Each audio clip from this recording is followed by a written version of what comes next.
ना फौजिया, कितने पैसे खर्च हुए आपके लाइसेंस में। अस्सलाम वालेकुम and welcome back to my channel. कैसे हैं आप लोग? क्या हाल? लाइक किए कि नहीं, शेयर किए कि नहीं, सब्सक्राइब किए कि नहीं, जल्दी बताओ। नहीं किए तो आप कर लो, क्योंकि आज के वीडियो में मैं आप लोगों के सवालों का जवाब देने वाली हूँ। आज की वीडियो बहुत ही दिलचस्प होने वाली है। आज मैं आप लोगों को ट्रक में मेरी नहीं घुमाऊंगी, आज मैं आप लोगों को यहाँ वहाँ नहीं ले जाऊंगी, कहीं नहीं। बस आज मैं आप लोगों के साथ बैठ के इत्मीनान से चाय लेके बातें करूँगी, टी टाइम कन्वर्सेशन। लेकिन एक और बार सब्सक्राइब कर लो, क्यों? क्योंकि आप लोगों के सवाल की लड़ी जो है उसके जवाब मैं आज हाजिर करने वाली। आप लोग हमेशा मुझसे पूछते ना फौजिया, कितने पैसे खर्च हुए आपके लाइसेंस में, कितने पैसे कमाते हो आप ट्रक चला के। आज ये सारे सवालों के जवाब दूंगे आप लोगों को पूरे इत्मीनान से। Like, share and subscribe right now.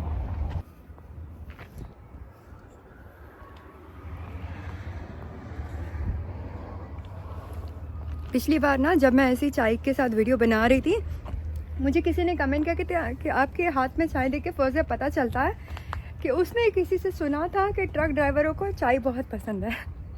जब भी मैं चाय पीती मुझे उसका कमेंट याद आता है। चलो लगे हाथ आप लोगों को एक दो चीज़ें बता देती हूँ।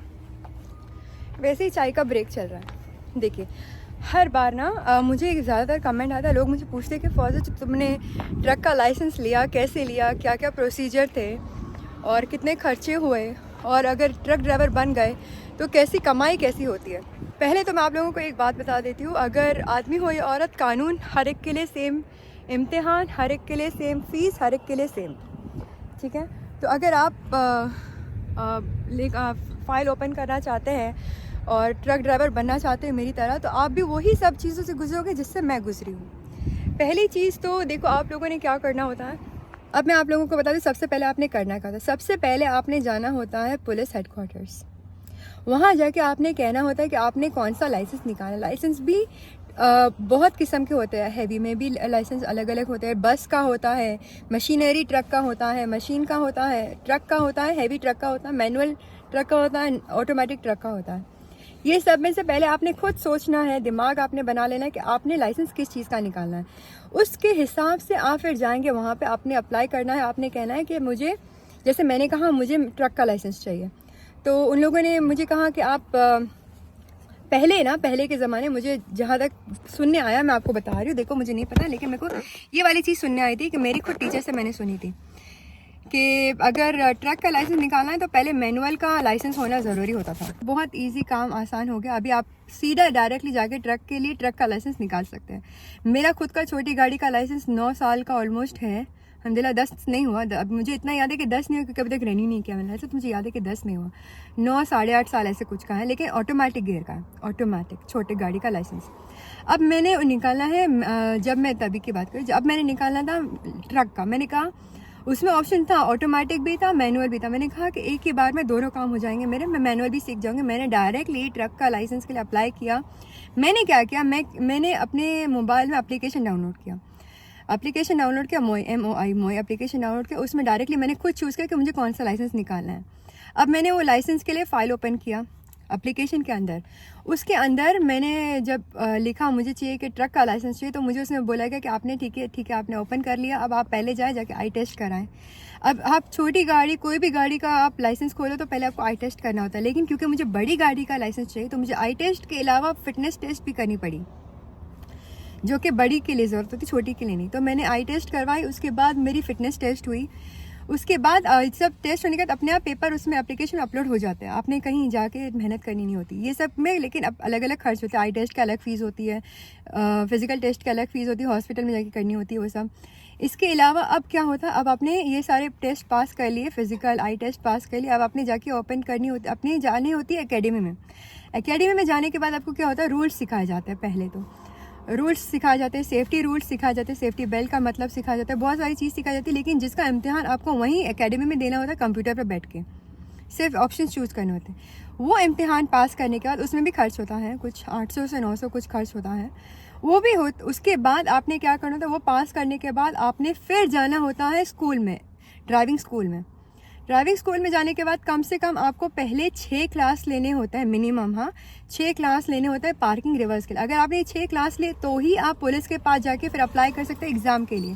फिर पुलिस बाकायदा आपका एग्ज़ाम लेने आपके साथ आपकी ट्रक में चढ़ती है, आपका इम्तिहान लेती है। फिर बाद में आपने ये पास कर लिया तो आपने फिर सिटी में गाड़ी घुमाने की क्लास लेनी होती है, जो आपने फिर मिनिमम 10 क्लास लेनी होती है। 10 क्लास लेने के बाद आप एलिजिबल होते हैं, आप लायक होते हैं फिर पुलिस के पास जाके अप्लाई करने के लिए, एग्ज़ाम देने के लिए। ये एग्ज़ाम वो होता है जो आखिरी होता है, जिसके बाद आपको लाइसेंस मिलता है। अब ये एग्ज़ाम में अगर आप पास हो गए, अच्छी बात। अभी मैंने अल्हम्दुलिल्लाह एक ही बार में पार्किंग वगैरह पास किया था, दूसरी जो इम्तिहान थी वो भी मैंने एक ही बार में पास किया था। मैंने मिनिमम जो कंपलसरी पेमेंट होती है वो की थी, जो मेरे खर्चे पूरे हुए थे 5000 दिरहम के आसपास। 5000 दिरहम आप रख के चले, ये हो गया। अगर आप फेल हो रहे बार बार एग्ज़ाम में ना, तो आपको एग्ज़ाम के तो खुद 200 बार बार पे करने पड़ते हो। तो उसके अलावा ये होता है कि आप कितने बार अगर आपने एग्ज़ाम फेल किया ना, तो फिर आपको फिर कितने क्लास कम से कम लेने पड़े ताकि आप दोबारा से अप्लाई कर सकें। ये चीज़ होती है जिसमें खर्चे बढ़ते हैं। तो मिनिमम 5000 रख के चले, आगे आपके दिमाग के ऊपर है आप कितने जल्दी पास करके निकल लेते हैं। ये हो गया लाइसेंस। अब होती है बारी जब आप उतरते हो मैदान में ऑफिशियली लाइसेंस जेब में लेके। पहले तो जो लाइसेंस आया ना मेरे पास, तो मुझे जो खुशी थी ना मेरी 7वें आसमान में थी। मैंने तो केक भी काटा था बकायदा। जब मैंने लाइसेंस निकाला था, मैंने घर वालों के साथ केक काटा था ट्रक की शक्ल का, वो भी मैंने वीडियो अपलोड किया। उससे मैंने रीज़न ही बताया था कि मैंने ट्रक का लाइसेंस क्यों निकाला। वो जानने के लिए आप मेरी वही वीडियो जाके देखो, क्योंकि वो लंबी कहानी वापस से मैंने रिपीट कर दी, तो ये वाली की टॉपिक ख़त्म नहीं होगी। अब आती है बारी, मैं आप लोगों को बताऊँगी पैसे कैसे बनते हैं। अभी देखिए, आप जब लाइसेंस निकालते हैं ना, तो पहले तो आप गाड़ी अपने नाम पे खरीद के रोड पे उतर नहीं सकती। कोई छोटी गाड़ी के तरीके का नहीं कि आपने लाइसेंस निकाला, गाड़ी खरीद लो, चाबी लगा और चलते बनो। नहीं, इसमें ऐसा नहीं होता। इसमें क्या होता है, ट्रक का तरीका होता है। ट्रक को खरीदने के लिए पहले तो आपको अपने लाइसेंस के अलावा एक बिजनेस लाइसेंस होना बहुत ज़रूरी है। ये अपने पर्सनल लाइसेंस पे गाड़ी नहीं रजिस्टर होती है, बिजनेस के नाम पे रजिस्टर होती है। अब इसमें 2 शक्ल है। एक ये तरीका है कि आप बोलो किसी की कंपनी में अपनी लाइसेंस अपनी गाड़ी के साथ उसकी कंपनी के लाइसेंस पे गाड़ी निकालो, किसी और की कंपनी के नाम पे, ठीक है। लेकिन गाड़ी आपकी होगी, नाम पे आपकी होगी, लेकिन क्योंकि ट्रेड लाइसेंस चाहिए, बिजनेस ट्रेड लाइसेंस चाहिए, तो उस किसी इंसान का बिजनेस ट्रेड लाइसेंस ले लो, लेकिन आपको उसकी कंपनी में एडमिट होना पड़ता है, मतलब उसकी कंपनी में शरीक होना पड़ता है, या तो एक लेबर के तौर पे, या तो बिजनेस पार्टनर के तौर पे, या खुद। दूसरा तरीका ये है कि खुद एक बिजनेस लाइसेंस ओपन करो। उसमें फिर लंबा प्रोसीजर होता है। एक नया बिजनेस स्टार्ट करना ट्रांसपोर्टेशन का, वो होता है।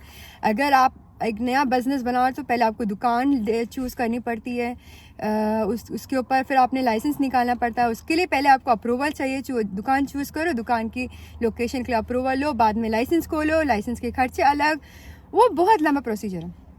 एक पूरा का पूरा नया बिजनेस स्टार्ट करना पड़ता है। वो अगर अभी आप ये कर लो, खुद के बिजनेस चालू करो, या किसी और के बिजनेस के पेपर के ऊपर कर लो, ये आपकी मर्जी है। फिर आप क्या करोगे, आप फिर जाके ट्रक खरीदोगे और फिर बाद में जितना कमाओगे आपका सीधा सीधा। या अगर ये सब नहीं करना, जैसे मैं करती हूँ, मैं क्या करती हूँ अब मैं वो बताती हूँ। मैंने ना बिज़नेस ओपन किया है खुद का फ़िलहाल ट्रांसपोर्टेशन का, ना मैंने किसी के बिज़नेस के अंदर घुस के कोई ट्रक खरीदा है। मैं क्या करती हूँ, जिसकी कंपनी है ना ट्रांसपोर्टेशन की, उनके खुद के पास ट्रक होता है, खुद के उनके। मैं क्या करती हूँ, उनसे उनका ट्रक उधार लेती हूँ।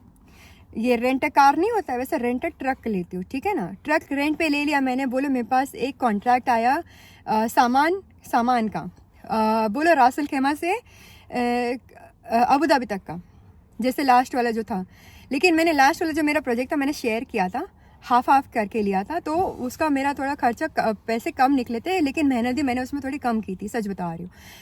अगर हम पूरी मेहनत करते हैं, जैसे कि एक सिटी से दूसरी सिटी ले जानी है, अभी फॉर एग्जांपल मैंने क्या सामान है उसके ऊपर भी डिपेंड करता है। अभी मैंने ट्रक तो रेंट पे ले ली, रेंट वाले का अमाउंट एक बन गया, उसको मैंने कितने रेंट के पैसे देने। अब जब मैं वो प्रोजेक्ट हाथ में लेती हूँ, वो प्रोजेक्ट के मेरे कितने पैसे हैं, उसमें से बाद में मेरे माइनस होंगे। ये रेंट वाले को जब उसकी गाड़ी वापस करूँगी उसको माइनस देंगे।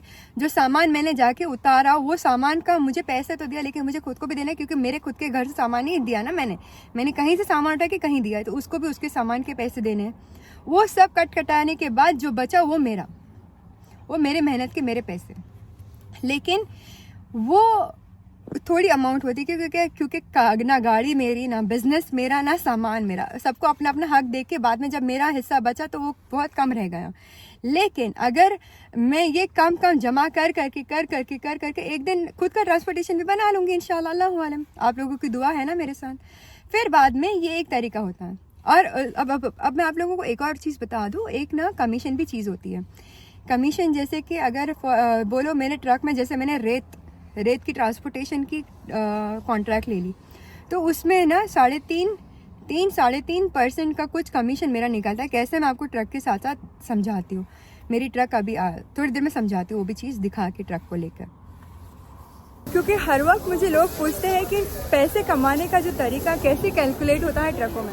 अब देखो, अगर हम किसी की प्रोजेक्ट को हाथ में लेते हैं, सिर्फ उनकी ट्रक चलाते हैं, लेकिन हमारा कमीशन कैसे निकलता है, मैं ये ट्रक में से आपको समझाती हूँ डिटेल में। एक्स्ट्रा लाइन ऊपर नज़र आ रही है आपको, ऐसी सीधी वाली, ये एरिया में जितना रेत भरा जाएगा, जितना कंकर या जो भी है, ये ऊपर होगी हमारी कमीशन। मतलब इतना तो हमें प्रोजेक्ट मिला है, इतना तो ओनर का है, जिसकी ट्रक है उसका काम है, उसका है, उसका उतना जो इतने सामान का पैसा उसका, जो ऊपर इतने से जो हमने एक्सटेंशन करवा के लिए उसके अंदर जितना सामान भरता है उसका कमीशन, उसने का जो पैसा बनता है वो हमारा कमीशन होता है। जब हम किसी और की ट्रक लेके किसी और का काम लेके निकलते तो वो हमारा फ़ायदा होता है, और ट्रक की ड्राइवरिंग का हमें जो ड्राइवर का पैसा मिलता है वो अलग, ये हमारा कमीशन होता है, सो अलग। ये होता है तरीका कैलकुलेट करने का पैसा ड्राइवर के कमीशन का। ये जो ऊपर का 6 इंच का एक्सटेंशन नज़र आ रहा है जिसमें हमारा फ़ायदा निकलता है, वो कितना, मतलब बोलो अगर पूरा सामान का 5% से नीचे, 3 से 4% का, 3-3.5% का होता है मुआवजा नहीं, कमीशन होता है ना, जो कि ड्राइवर की खुद के जेब में जाता है सीधा फीस, ड्राइवर की फीस के अलावा। ये हाथ मैंने आप लोगों को बताना है कि हमारे पैसे कैसे कैलकुलेट होते हैं ट्रक में। अभी ये जब हम, जैसे मैंने जब ट्रक रेंट पे लिया ओनर से, ओनर को काम मिला था इसमें सामान भर के यहाँ से वहाँ ले जाने का, मेरा क्या काम था, मुझे पैसे मिलेंगे गाड़ी चलाने के, लेकिन इसके अलावा मुझे कमीशन भी मिलती है। वो क्या होती है, जो ऊपर आप लाइन देख रहे हैं, ये 6 इंच की लाइन होती है। देखिए मैं आपको जूम करके दिखाती हूँ, ये ऊपर की जो लाइन ऐसी जा रही है पूरे लास्ट तक, समझे। अब इसका क्या मतलब होता है, ये लाइन जब हम सामान भरते हैं ऊपर तक, लास्ट लेवल तक फुल करते हैं, ये जो माल होता है ओनर का, उसको उसके पैसे जो बनते हैं वो ओनर को मिलते हैं, लेकिन जो उस जगह पे जितना सामान भरता है ना, उसके पैसे हमारे कमीशन की तरीके के काउंट की जाती है, वो पैसे हमारे होते हैं उतने जगह के। उसके अलावा इसका क्या फ़ायदा होता है, जो ऊपर जो चीज़ लगाई गई है उसके ऊपर देखो आप 2.5 इंच की छोटी सी पाइप भी है, उस पाइप का क्या मतलब, वो ऊपर की 6 इंच का क्या मतलब, उसके पैसे की कमीशन के अलावा वो और क्या काम करते हैं, वो ये करते हैं जब हम सामान इसमें भरते हैं, रेत भरे या जो भी भरे, तो जब शेवल उस पर डालता है, जब लास्ट लेवल पे डालता है तो वो शेवल क्या थोड़ा डीप अंदर तक जाता है, अंदर उतारने के लिए, तो उस वक्त कभी कभी ये ऊपर ये चीज़ें ना डैमेज हो जाती है। जब ये एक्स्ट्रा लगी होती है तो जब वो शेवल अपना काम करता है तो ऊपर का डैमेज करती है और हमारा ये चीज़ बच जाती है। अगर हम रिप्लेस करें तो सिर्फ हम वो एक लाइन रिप्लेस कर लें, रेदर देन हम ये पूरा रिप्लेस करेंगे, क्योंकि ये बहुत महंगी चीज़ें हैं। स्टील क्या कहते हैं, भरी हुई ना लोखंड होती है, स्टील होती है, चीज़ें अलग अलग की फाइबर होती है, तो उसको ये इतना चेंज करने के बजाय ऊपर का पाइप चेंज कर लो या ऊपर का वो एक लाइन चेंज कर लो, जहाँ तक का डैमेज हुआ वहाँ तक का चेंज कर लो, क्योंकि जब मारता है ना वहीं मार के वो आवाज़ आती तो रुक जाता है, लेकिन अगर वो नहीं रहा, यहाँ मारेंगे, यहाँ आके वो डैमेज करके रुकेंगे तो कितना नुकसान, ये पूरा चेंज करना पड़ेगा। ऐसे इसका भी हिसाब लगाते हैं और ये इस तरीके से हमारी कैलकुलेशन होती है पैसे की।